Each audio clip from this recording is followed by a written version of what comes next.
राम सेतु की ये 10 रोचक बातें जानकर आश्चर्य करेंगे। राम सेतु वाल्मीकि रामायण और रामचरितमानस के अनुसार प्रभु श्री राम ने श्रीलंका जाने के लिए समुद्र के ऊपर एक ब्रिज बनाया था।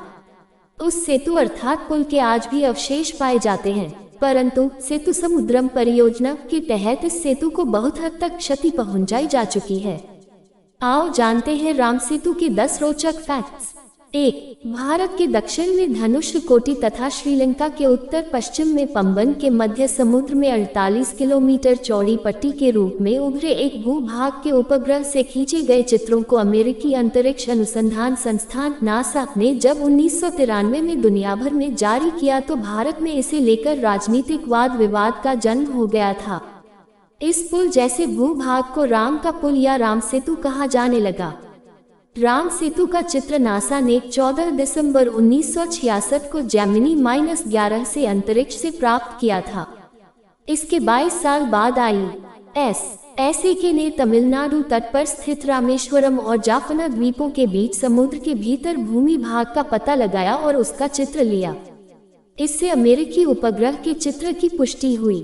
2 दिसंबर 1917 में साइंस चैनल पर एक अमेरिकी TV show ancient land bridge में अमेरिकी पुरातत्वविदों ने वैज्ञानिक जांच के आधार पर यह कहा था कि भगवान राम की श्रीलंका तक सेतु बनाने की हिंदू पौराणिक कथा सच हो सकती है। भारत और श्रीलंका के बीच 50 किलोमीटर लंबी एक रेखा चट्टानों से बनी है और ये चट्टानें 7000 साल पुरानी हैं, जबकि जिस बालू पर ये चट्टानें टिकी हैं वह 4000 साल पुराना है। नासा की सैटेलाइट तस्वीरों और अन्य प्रमाणों के साथ विशेषज्ञ कहते हैं कि चट्टानों और बालू की उम्र में यह विसंगति बताती है कि इस पुल को इंसानों ने बनाया होगा। 3. इस पुल जैसे भूभाग को राम का पुल या राम सेतु कहा जाने लगा। सबसे पहले श्रीलंका के मुसलमानों ने इसे आदम पुल कहना शुरू किया था। फिर ईसाई या पश्चिमी लोग इसे एडम ब्रिज कहने लगे। वे मानते हैं कि आदम इस पुल से होकर गुजरे थे।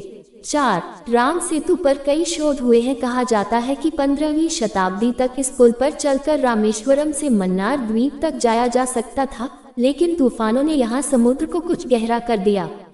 1480 ईस्वी सन में ये चक्रवात के कारण टूट गया और समुद्र का जल स्तर बढ़ने के कारण ये डूब गया। 5. वाल्मीकि रामायण कहता है कि जब श्री राम ने सीता को लंकापति रावण से छुड़ाने के लिए लंका द्वीप पर चढ़ाई की तो उस वक्त उन्होंने विश्वकर्मा के पुत्र नल और नील से एक सेतु बनवाया था, जिसे बनाने में वानर सेना से सहायता की थी।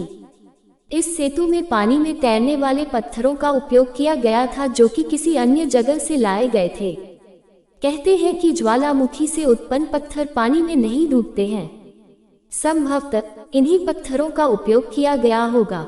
6. भगवान राम ने जहां धनुष मारा था उस स्थान को धनुषकोटि कहते हैं। राम ने अपनी सेना के साथ लंका पर चढ़ाई करने के लिए उक्त स्थान से समुद्र में एक ब्रिज बनाया था। इसका उल्लेख वाल्मीकि रामायण में मिलता है। श्री राम ने इसे सेतु का नाम नल सेतु रखा था। वाल्मीकि रामायण में वर्णन मिलता है कि पुल लगभग 5 दिनों में बन गया, जिसकी लंबाई 100 योजन और चौड़ाई 10 योजन थी। रामायण में इस पुल को नल सेतु की संज्ञा दी गई है। नल के निरीक्षण में वानरों ने बहुत प्रयत्न पूर्वक इस सेतु का निर्माण किया था। वाल्मीकि रामायण जून 2276। गीता प्रेस गोरखपुर से छपी पुस्तक श्रीमद् वाल्मीकि रामायण कथा सुख सागर में वर्णन है कि राम ने सेतु के नामकरण के अवसर पर उसका नाम नल सेतु रखा। इसका कारण था कि लंका तक पहुंचने के लिए निर्मित पुल का निर्माण विश्वकर्मा के पुत्र नल द्वारा बताई गई तकनीक से संपन्न हुआ था। महाभारत में भी राम के नल सेतु का जिक्र आया है। 7.